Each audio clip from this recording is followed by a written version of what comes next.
What struck me about you when you got here and obviously through now is that some guys get to this level and it takes them a little while to get adjusted. You didn't have that adjustment period. I think you fit right in and you were pretty much ready to go and ready to hit at this level. Have you always been a pretty apt hitter, and was that always a strength for you growing up?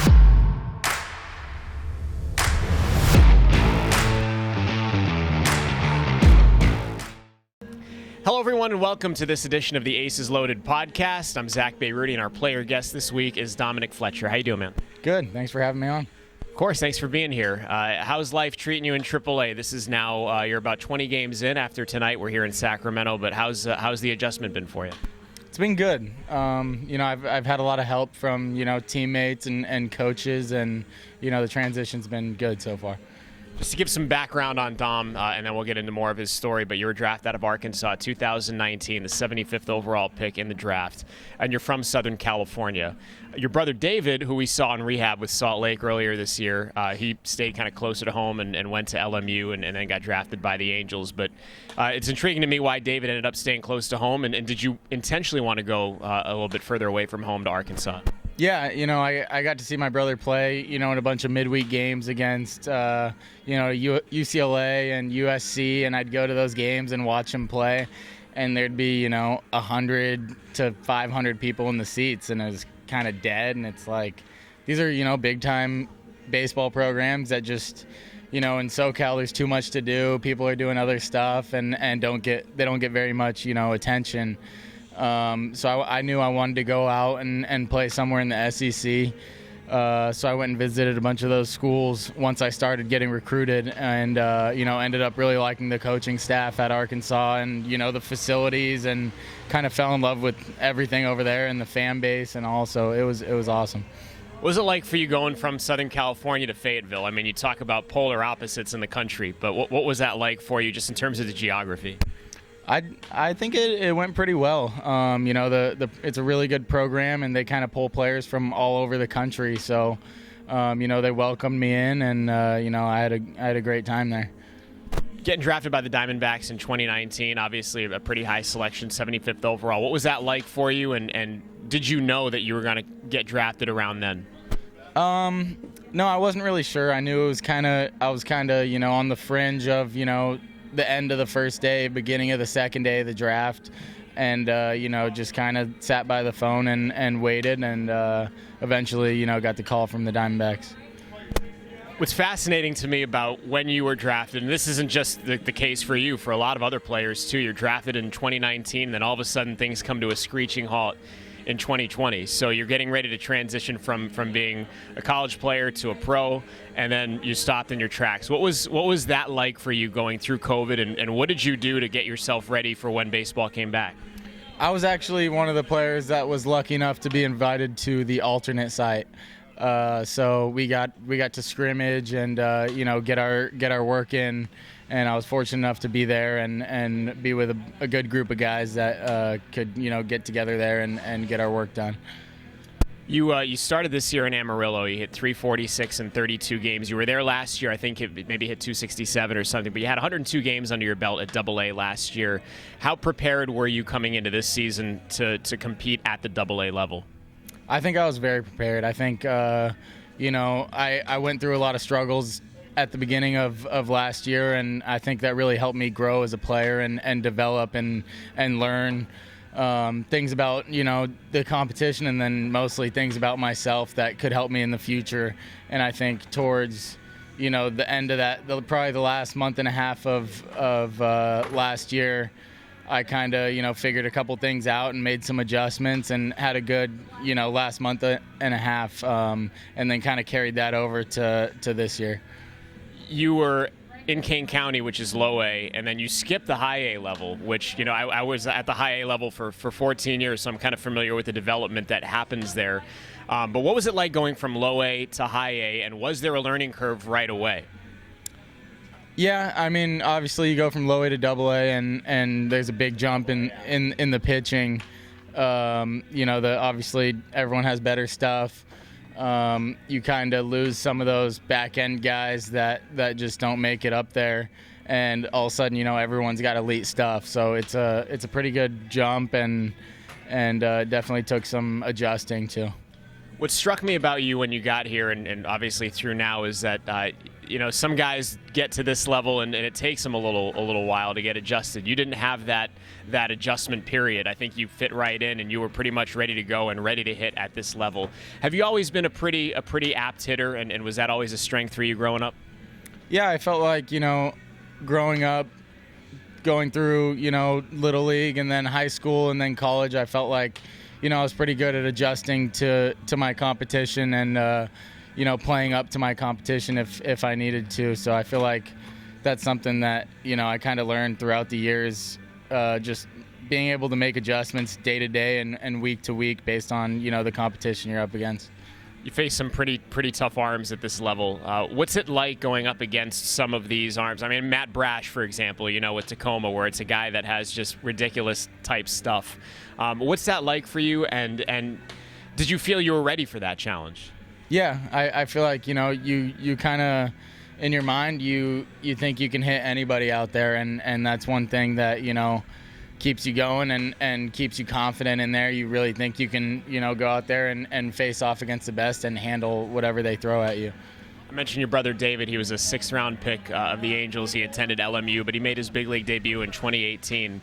What's it been like for you to watch him make that transition and to watch him be a really successful player in the big leagues? I think he's a career .278 hitter, but what's it been like for you to watch him? It's been awesome. I got to follow him kind of through the years, him going through high school first and then college first and getting drafted and playing all the way through the minor leagues and then making it to the big leagues. I'm kind of, behind him a couple years, so I got to, really talk through a lot of things and go to him for help whenever I needed something playing wise, and it's been really beneficial to me and really fun to watch him go about his business. Yeah, we're here with Dominic Fletcher, Aces outfielder. Yeah, I grew up with 2 brothers. I'm the oldest of 3. So I'm familiar with how the dynamic is between brothers. What about between you and David growing up as it pertained to baseball? What was that dynamic like? We were just always kind of competing in everything we did, not only baseball, whether it was playing basketball in the backyard or playing video games, whatever it was, we're always kind of competing against each other. So it was really, a competitive, friendly brothership that we helped each other, push each other to get better every day. As far as hitting goes, do you guys talk hitting, and what's that like? Yeah, we're 2 completely different hitters. But we still talk a lot about approach stuff and different swing things, and he helps me a bunch with everything in the off season, so it's been really good. Does he ever talk to you about what the pitching he faces in the big leagues and what that's like and how he adjusts to that? Yeah, we'll go through break down certain things he does against different types of pitchers and different approaches he has. And, I kind of, take everything he gives me and soak it up and try to put it to use in my game every day. You were an all-SEC defensive team selection when you were at Arkansas. How much do you pride yourself on your defense? A lot. I think that's, probably the best part of my game. I feel like it's something that's really helped me, get here. Is just, when sometimes you're not swinging it well, you got to, go do things with your glove that's going to help you stay in the lineup and help your team win games. I've been stunned by how much talent has come through this Diamondback system, you being a part of that, obviously. And then, you had Alec, who preceded you here in Reno, and Jake McCarthy and those guys. Being part of that incubator, I guess, with all this young talent, what's that been like for you? And do you guys feed off of each other? Yeah, 100%. I was with those guys, in the alternate site with Alec and Corbin, and we really do it. We were doing everything together. We were learning from each other. We were competing with each other. So it's been really great to be with a bunch of those talented other outfielders. You mentioned Corbin, and I didn't even touch on the pitching here with Dre and Tommy and Ryan and those guys. But do they ever help you? And do you ever talk to them about their strategy out there and what they throw and what they like to do in certain situations, certain counts? Do you ever pick their brain on that? Yeah, 100%. A lot of the hitters and pitchers go back and forth on, just asking each other questions like if, you get into this certain count, what do you think this pitcher is going to throw, or what are you going to be looking for in this count? And we kind of help each other, show each other the other perspective of what hitters and pitchers are thinking. Do you have any goals for the rest of this season? Do you come into a season with any goals in mind, or do you just kind of let it happen and take it day by day? No, not really. I just want to come out here every day and try to help my team win the game. Lastly, do you ever think about how cool it would be to have you and your brother at the major league level and have that day where you guys are on a big league field at the same time? Do you let that creep into your mind? I haven't really thought about that too much. That would be, obviously really awesome for us and our family. So hopefully one day that happens. That'd be sweet. Hey, man, we're looking forward to seeing it. Dom, thanks for stopping by, man. Appreciate the time, and we'll be rooting the rest of the way this season. Awesome. Thanks for having me. You got it. That's Dominic Fletcher. We'll come back. We usually have a beer with Doug Drabeck. This time it's going to be a beer with Blake Lalli, and he's filling in for Dougie. That's coming up next on the Aces Loaded podcast.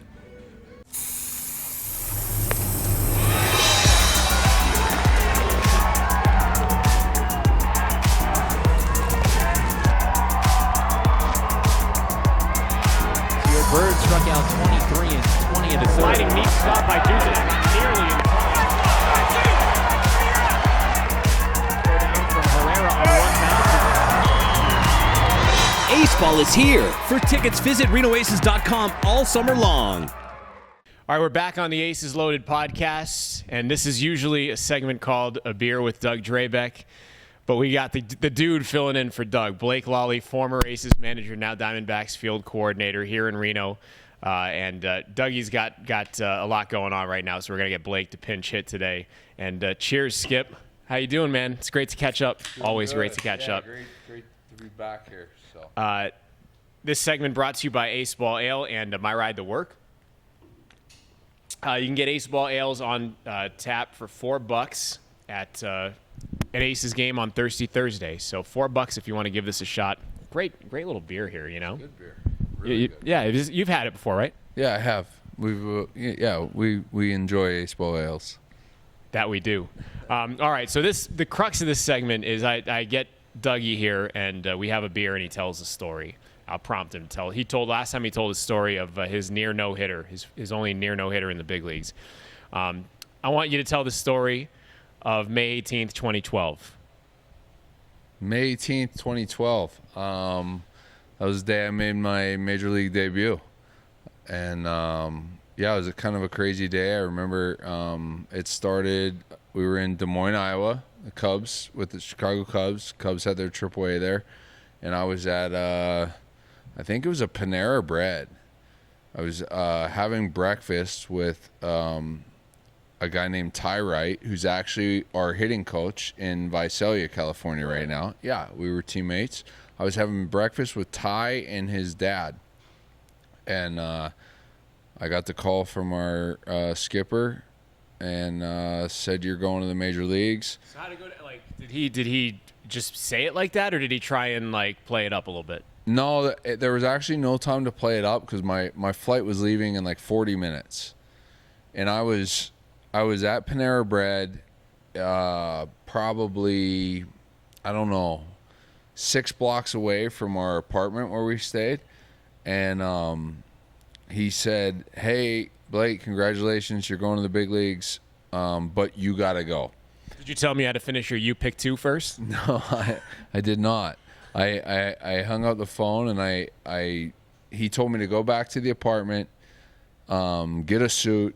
Back then, I say back then, it's not all that long ago. It is back then. It seems like a while ago, man. 2012, a lot has changed, and not to mention it's been 10 years, realistically. So 10 years ago, when you got called up to the big leagues, you showed up in a suit. That's what you did. You showed up in a suit. Today, it's not like that. So first thing I did was run back to the apartment. I put a suit on, and I asked, "What about my baseball stuff?" And they said, "Well, don't worry about it. Just get on the plane." So our athletic trainer at that time picked me up at the apartment, and he drove me to the airport. They held the flight at the gate, and I ended up getting on. When I got on the flight, I could tell passengers were kind of mad that they held the plane. And I like walked on, and then I guess that plane ride's kind of like the cool part, because like you can't talk to people and you can't like whatever, so you just kind of digest that you're on your way. How did you digest it? Like what goes through your mind on that plane ride? To give more context, you were undrafted out of Gardner-Webb. Like this is uncharted territory for you. Yeah, I mean, I guess you could say like I wasn't supposed to be there. Yeah. Against the odds. Yeah, against the odds. And, I just think, during that flight, a lot goes through your head, like all the way back to Little League games and everything you put in. And, it's a lot of emotion. But, it was a quick flight from Des Moines to Chicago. And then once we landed in Chicago, it became like now you're still not talking to people because you're just kind of like, the nerves are kicking in, and you're getting in the cab and you're heading to Wrigley. And I guess what I left out was the game had already started. When I said breakfast, it was like 11 or 12. They played at 1. So when I landed in Chicago and I got to the field, when I got to Wrigley, it was like probably the 5th inning, 6th inning. Now, you can take a sip of your beer because I buried the lead here. So there's a story of your Major League debut, and then there's a story of what was going on while you got into the dugout, and you can go back and there's a YouTube clip that shows this all, so you can go back and look at it. But what was going on while you were taking your first steps into a big league dugout as a big league player for the first time? I got changed in the locker room, like signed the whole deal. Was like, all right, got my big league uniform on. I got no baseball stuff, but I'm heading to the dugout. I'm on a team, and I walk out, and Kerry Wood is he's coming in out of the bullpen, and he strikes out the last guy, and he's retiring. So Kerry Wood retires on the field, and everyone knows how good Kerry Wood was, and Cubs legend, and he announced his retirement. So I walk into the dugout, and I'm like a part of a ceremony, and the game was Cubs White Sox, so it was the entire city of Chicago. And so my first 10 minutes in the big leagues were just standing there like clapping for Kerry Wood. Now, Kerry comes off into the dugout. Everybody's dapping him up, and then there you are, and you said that you congratulated him, and then he congratulated you. Yeah. Like how freaking cool is that? Yeah, it was cool. I remember being like, "Hey, congrats," and he was like, "No, congrats you." And I'm like, "No, I don't." It was a weird thing, but it is. On that video you're talking about, you can see it, and it's kind of funny. So that was like my first it was probably 30 minutes in the big leagues or whatever, and then a couple innings went by, and then the catcher that was in the game, Wellington Castillo, got hurt, and before I knew it, I was in the game in the 9th inning catching, and I was using Giovanni Soto's catcher's gear and mitt because they told me not to worry about mine in Iowa. Just get your body there. And they would bring it. Like, they didn't think I had a chance to play that day, and I did. So I made my Major League debut probably, 2.5 hours after I got the call to go to the big leagues. That whole story is bananas. Like, from the call to Kerry Wood to getting in the 9th, no baseball equipment. That's nuts, man. Yeah, it was nuts. I didn't digest it until the game was over, and I went back to the hotel, and like my phone was dead. So there was on Michigan Avenue in Chicago, there was a Best Buy like close to the hotel. So I went into Best Buy and I got like a portable cell phone charger, and I plugged it in. And I remember walking to, I don't know what steakhouse was around the corner, and I was like, I'm gonna go get a steak, plug my phone in, and I'm gonna call people and tell them that like I played in the big leagues. Normally you call people and tell them you got called up. Well, like I had already played because I had no time to tell anyone that I was going to the big leagues. Did you get your steak Pittsburgh rare? Of course. Charred on the outside. Yeah, you have to. Pittsburgh rare is the thing. That's how I love my steak. It's charred on the outside, as rare as can be on the inside. So you get like the char and then the nice rare. Before I let you go, can you speak to what it's like to work with Dougie? This is a Dougie segment, but we talked about it a little bit last year when you were managing the club. But having grown up in Pittsburgh and now you get to work with Doug Drabek, that's pretty cool. Yeah. First off, now that I know Doug personally, he's one of the best guys you'll ever be around. But as a kid, I grew up in Pittsburgh, and I remember being in the driveway outside with like Doug Drabeck jerseys on, throwing the like tennis ball against the wall. Like I wanted to be Doug Drabeck because I grew up in the time where he was the best pitcher in all of baseball. And then I guess it's 3 years ago now, in Double-A, Doug, we got to work together all year. We won a championship in Double-A, and I remember going into that season thinking like, it was my second year managing, and I was thinking, I'm managing and Doug Drabeck's my pitching coach, and you like rewind to when you're a kid and like this is the guy you wanted to be. And now that I know him, it's like, I still know that he's Doug Drabeck and he's like the Cy Young winner. When you go home to Pittsburgh, like everyone, he's a big deal. But he's a great guy and a good friend now. But the Aces they're lucky to have him. I know that. The most unassuming Cy Young winner you'll ever meet. Thanks, Blake. I know you pinch hit. I tried to actually get a $100 Giant Eagle gift card for you for coming on to line it up, but I couldn't. There wasn't enough time. But dude, I appreciate you, man. Cheers, and Cheers. Thanks, and have a great rest of the day, man. Appreciate you, Blake. Thanks. Good to be here. That's it's not a beer with Doug Drabeck, but it's a beer with Blake Lalli, which is almost as good. We'll see you next time on the Aces Loaded podcast.